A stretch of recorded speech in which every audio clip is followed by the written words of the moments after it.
Welcome back to Unmute Yourself. I'm Jennifer Carter, and this podcast is about lifting the curtain on leadership, purpose, and the real stories behind women who dared to do things differently. We'll talk about how they found their path, the struggles along the way, and how they built something that truly matters. These are normal people doing extraordinary things because I want you to know you are extraordinary too. And my guest today is Anjum Malik, a global nonprofit executive whose work sits at the intersection of education, social mobility, and economic empowerment. She spent her career building international education programs and partnerships that create meaningful long-term opportunity for communities around the world. She currently leads the Global Impact Initiative, a nonprofit focused on expanding access to professional and educational pathways globally. Her leadership has been recognized on the world stage, from speaking at the United Nations to being named one of 100 women rising beyond the ceiling. But what truly defines Anjum is her belief that education is one of the most powerful tools we have to change lives and societies. I am honored to have you here. Welcome. Thank you, Jennifer. It's an honor to be here, truly. Thank you. Now, I don't even remember when we met. 5 years ago, 3 years ago, somewhere in there. Somewhere in there. Yes, and you know what? I realized I've never heard your entire story. So we're going to go back to the beginning. So where did your passion for education and global impact first take root? Well, I was born in India, and like most Indian parents, education was the highest priority for my parents. So I started my career as a professor in political science in India. My husband and I immigrated to the United States. We started an educational services business, and that gave me a front row seat, seeing what what a door opener education could be. It was a game changer. And then also, when COVID hit, I saw the other side, the marginalized, people without means, the refugees that had begun to come in the United States at that time, and the challenges that they were facing. So that's what led to the creation of the Global Impact Initiative. And two, like when you were younger, I always like to think of folks as little kids running around and what their dreams were. Like, did you envision yourself working on a global stage, or how did that path unfold?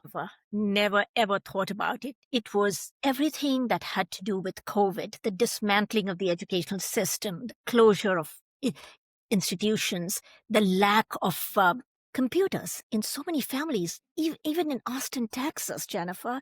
That's what was such a big eye-opener, seeing what they were missing. And that led to the creation of GII. And to answer your question, never in my wildest dreams did I think that we would be where we are today. But I'm going to push you a little bit on this because most people, when they see a challenge or a problem or something so big that impacts the world and people in the world, they're just like, oh my gosh, this stinks. I hate this. I wish there was something I could do about it. But you did something about it. How did you decide to like actually do something, and what were your first steps to get that done? The first were baby steps. 2 neighbors and myself volunteering, giving used computers and Chromebooks to children in Austin that didn't have them, so they could start with going back to school on Zoom. Parents could work on Zoom. That's how it started. So it was so small. And then one thing led to another. After that, I was at a grocery store, the H-E-B in Austin, met an Afghan family, heard their challenges. That led to the creation of an academic tutoring and mentoring program online, which has continued to grow. So it was one to the next. So basically just seeing the gaps that exist and then trying to creatively address them. I like to say that life is a choose your own adventure. And as long as you just keep turning the page or making one choice, it's going to lead you in a different direction. What skills or instincts do you have specifically that helped you open doors and take action? I think one of the most important ones is listening, and listening with compassion. Just, hearing the stories of these people, the hopes, the dreams that they came with, the challenges that they're facing, and not just finding a quick fix, but a way to help to enable them so they can have economic stability, lifetime success. That's That's what's always in my mind. Okay, so it's listening to people. Mhm. And you're so humble, FYI. Yes, if y'all, like, could see what she's built, your minds would be blown. So, when I think of you, Anjum, I think of, "Oh my gosh, here's a problem, let's build it, let's fix it." And it's not only let's fix it, let's partner with people, let's find funding, let's establish a 501(c)(3), let's go talk about it, bring more people in. And it just goes and goes and goes and goes. So, were there any mentors or champions who helped you see this potential before you fully saw it in yourself? Actually, we plunged into it hook, line, and sinker because the need was so dire that we immediately, refugees started arriving in Austin in the fall of 2021, and just literally 3 months before, 4 months before, launched GII. And just one thing led to another. We were very fortunate to attract some amazing board members and global ambassadors, and then the support from our community was unbelievable. So many volunteers who pitched in. So it was just something that we didn't give much thought to initially, and that it has grown now organically wherever there was a need, and then we kept pivoting over the years. So it was the first event we had was in my driveway where we collected clothes and backpacks was for children.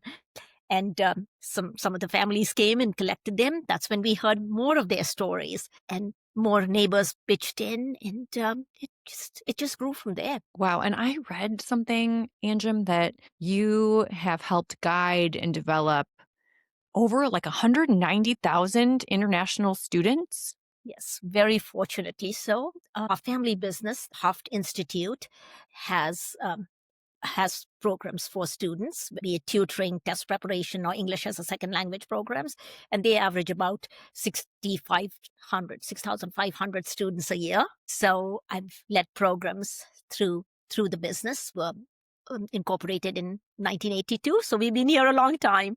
So yeah, from about 60 odd countries. So you are really a serial entrepreneur, social impact advocate, creator.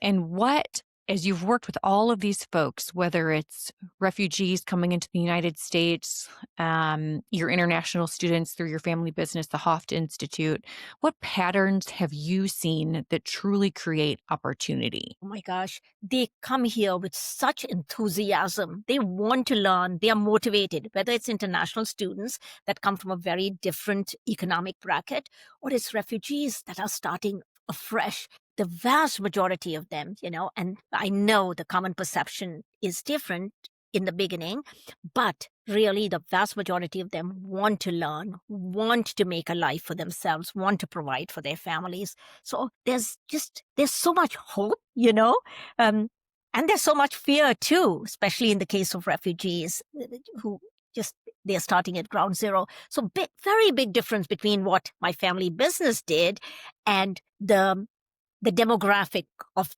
their clients versus what I now do, uh, dealing with some of the most vulnerable people in our societies. Does anything surprise you when you are working with families that have just come over? Yes, I'm blown away by their resilience, their determination, their humility, their ability to smile regardless of what they are facing. And Jennifer, that makes us realize how fortunate we are by comparison. Absolutely. And I remember visiting Global Impact Initiative, I don't know, 5, 6 months ago, and just seeing the activity and seeing everybody, the staff working with the folks that are coming in and working and growing and learning.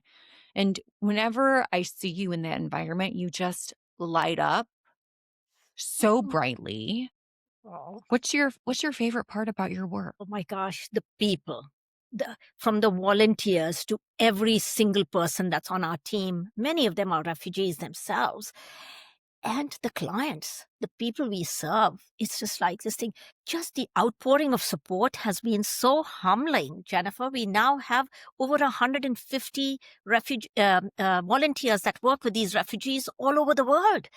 And 90% of them have It's been with us since the time we were founded. So it's just every day is a new day, Whenever you feel pulled down by so many things happening around our world, there's somebody to lift you up. I I get so excited about your work because you are truly working to help people feel welcome and to be successful in the United States. What Mhm. do you see are some of the biggest challenges for people when they're coming here? Language is huge. Absolutely, I can imagine. Their immigration status, which takes a long time.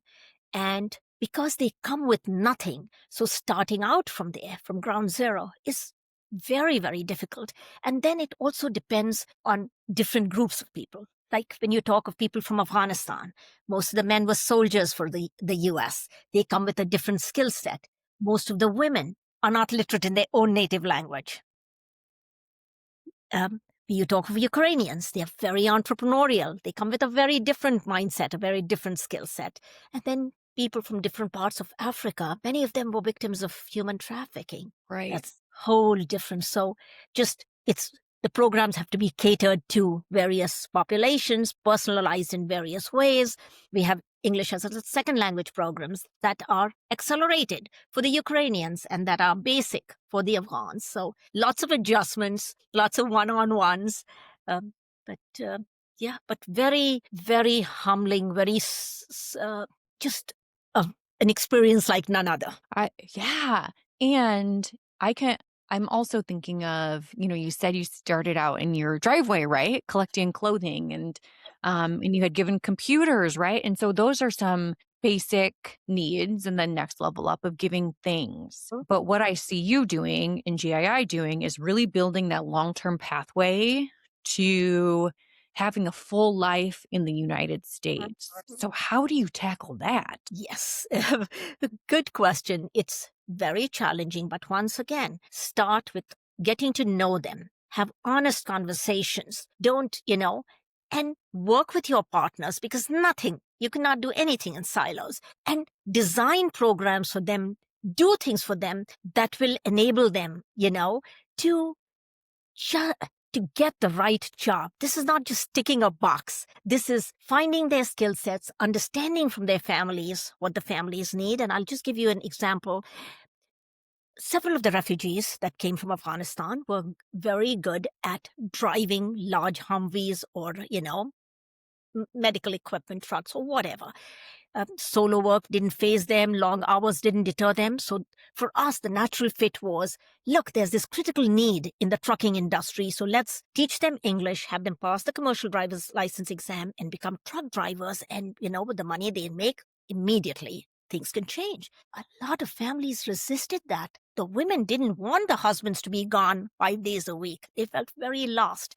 And so we backtracked. We listened to the women, listened to the families, and then, okay, let's find some other jobs where you can still make a living, although financially you won't be in the same bracket as you would being a truck driver. But, let's take those small steps. So it's just one family at a time, which is why it's so time consuming. But that's what makes it work. Jennifer, ordinarily, for refugees, the statistics are that a refugee will change jobs at least 3 times in the course of that first year. GII, most of the refugees that we place in jobs have been in those jobs 1, 2, 3 years, even longer. Thank you. What do you think makes the difference? Time and attention you give at the very beginning. When you get to know them, you really get to know.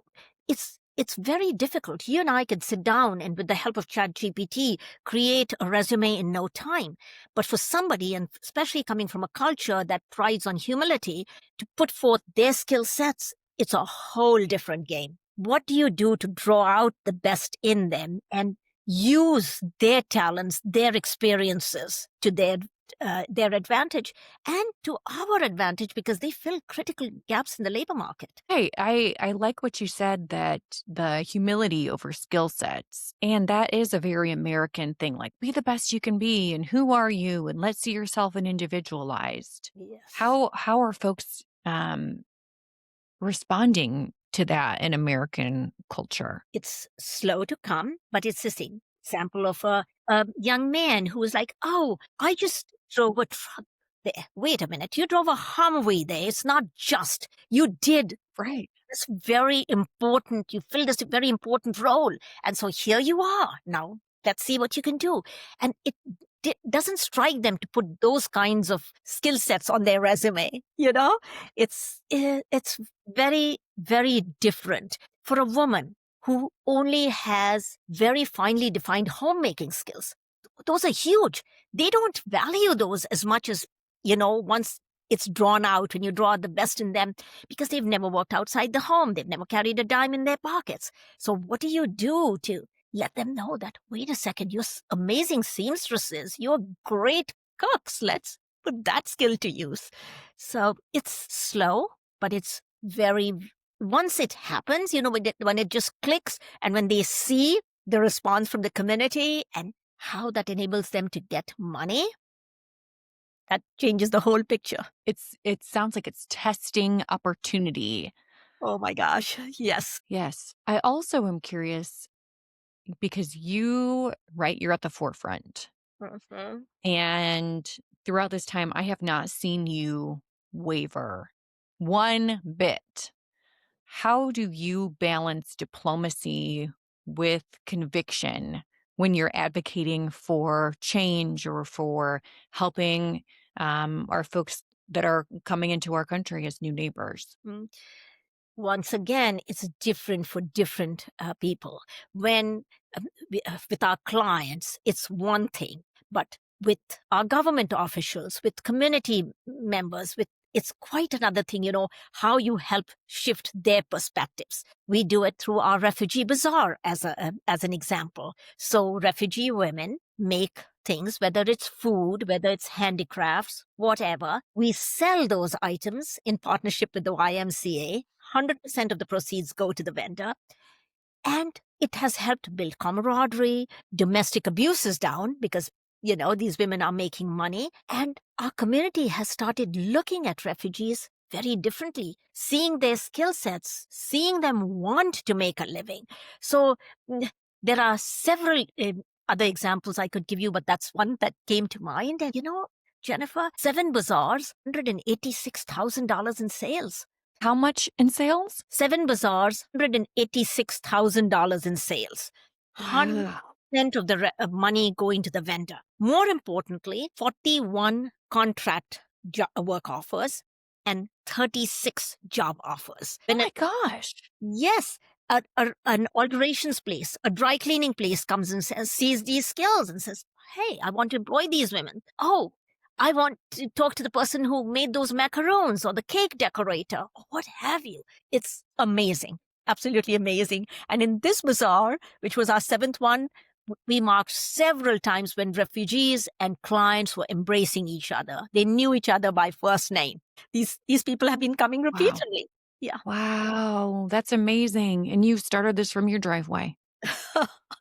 Our first event was indeed in our driveway. Yes. Yes. Yes. Um, so for somebody listening who wants to create impact beyond their local community, Mhm. where should they even start? If they have a business, give these people a chance. You will be surprised. Advocacy is huge. Volunteer. We'll be humbled if you come to GII, but there are dozens of other organizations, and that will give you a first-hand understanding of the work. So there's so much people can do beyond the checkbook that is helpful in so many, many ways. It sounds like just taking a step forward and doing what you can do and following your path. You don't know where it's going to go, but just doing something. Exactly. And every bit matters.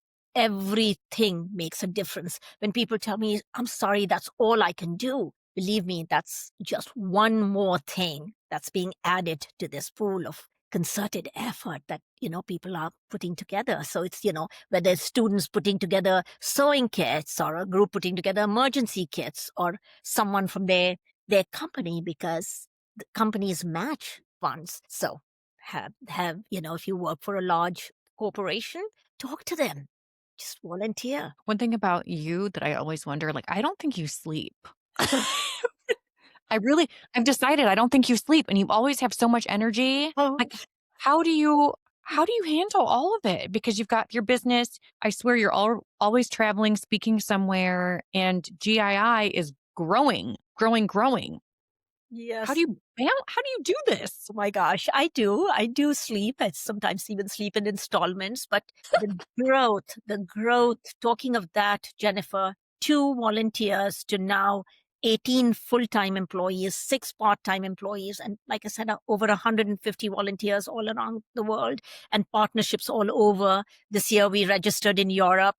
And it's just, yeah, it's this thing. And our biggest grants came not by us applying for them, but people finding out about our work and coming to us. Yeah, you are, I would say, the queen of magic money and support falling from the sky. Oh, hey, Jennifer, Oh guess my what? We just got gosh. $100,000. I like those phone calls. And I think it's just because you do such good work and you believe in it with your whole being. We are very blessed. God's on our side. There's prayers of so many people that our work, that need this work.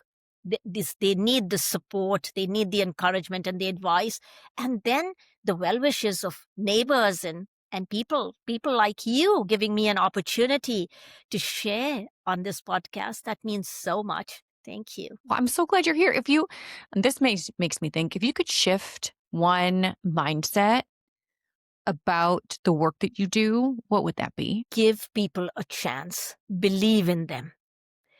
You show them the door. They'll open it by the power of their esteem, but show them that door. And, sometimes we have this impression that somebody is lazy or doesn't or feels entitled. Please put that on the back burner for once. And just, you will see that it's the vulnerable, they don't lack talent. It's just that our systems aren't built to recognize them. Whoa.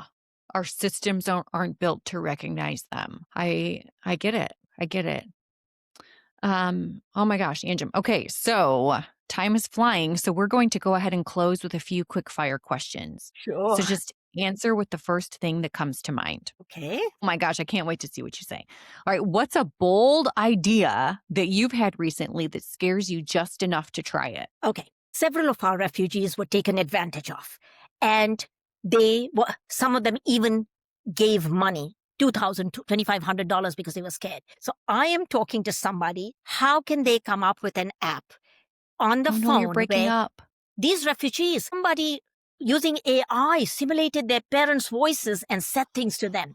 And so how can you come up with an app where you just click and then it tells you immediately if it is the person or it's not the person? I was like, wouldn't that be nice with AI doing so much right now? Oh, like scam Yes, detection. there you go. Why could you not detect it? If somebody can, imitate your voice, then some AI generated system should be able to stop that from happening. So that was just 2 days ago when one of our refugees got scammed out of $2,500. Oh We my got a frantic goodness. phone call from Afghanistan. The voice was his mother's. There you go. So yeah, Wow. Okay. Okay. Very important. Someone out there is going to solve that. My goodness. Right. If you could unmute one topic people aren't talking about enough, what would it be? right now, clear uh, pathways for immigration and a clearer understanding, depending on your visa status. Where are you going to be? Where do you land? If you're a parolee or an asylee or a special immigrant visa holder. Let's be very, very clear so there's no confusion at all.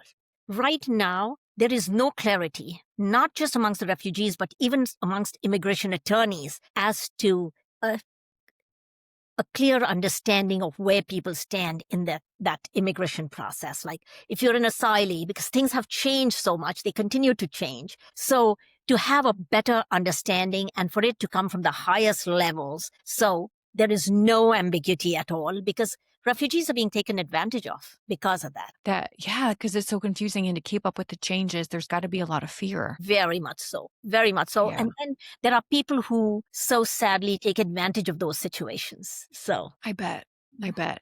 yeah. Well, what is one small daily habit that's had a big impact on your mindset? More recently, it has been saying no. Before that, it was always yes, yes, yes to everything, which was very, very difficult. But now listening and saying no many, many times now to things that I cannot do very quickly or might take too much of my time, or just, prioritizing that way. So you can sleep. Or get more done. Get more done that you want to get done. Great. Yes. And if listeners could take one action, not just an idea after hearing this, what should it be? One action: have the community help people learn English. People step up, adopt just one refugee, and just have a conversation with them once or twice a week online. Just listen to them That's it. and on the language. It'll be easy, but it'll have a transformational impact. I want to do it. We'll talk. Yeah, absolutely. Okay. What's one word that captures who you're becoming right now? More grounded. So that's 2 words. Grounded. That's great. Well, this has been such a powerful conversation. Thank you for sharing your wisdom with us and your story. And before we wrap, I do have a couple of final questions. So if listeners walk away remembering just one thing, what do you hope it is? Be creative. When you see a gap, be thinking of a solution. Be thinking how, if not you, your friends, your associates, how can you fix that? How can you help address that? Creativity through all the things, not Yes. just the arts. Yeah, Exactly. creativity in the world. Beautiful. And then on a more personal note, what has it meant for you to share your story here on Unmute Yourself today? Oh my goodness, it has been so wonderful. This is my first podcast. I still can't believe that. Yes, I've done, lots of other stuff, but podcast, this is the first one. So it's been wonderful, and you've been absolutely delightful and made it fun. So that's the good thing. It's not just I'm so glad. people will send questions in advance or come prepared with these canned answers, the way you went about with it, and just simple, very, very nice. Anjum, we're just hanging out. I just like to talk to you. Well, me too. I enjoy talking to you too, and I hope we meet again soon. Absolutely. And how, for other folks that maybe want to do some work with you or connect with you, what's the best way to volunteer or get in touch with you or donate? All on the website, globalimpactinitiative.com. And my email is my first name, ANJUM, @globalimpactinitiative.com. Please email me, reach out through the website. There are pages there with information on how to donate, how to volunteer, how to be a mentor, a tutor, an advocate, whatever. And we'll be so delighted. I always say, alone we can do so little, together we can do so much. And the more the merrier. Well, thank you again for sharing your story and your wisdom with us today. And to everyone listening, thank you for tuning in to Unmute Yourself. If today's conversation inspired you, please share this episode, subscribe, like, follow, and stay tuned for more stories of leaders creating work that truly fits and matters. Until next time, unmute yourself and step into the story only you can tell.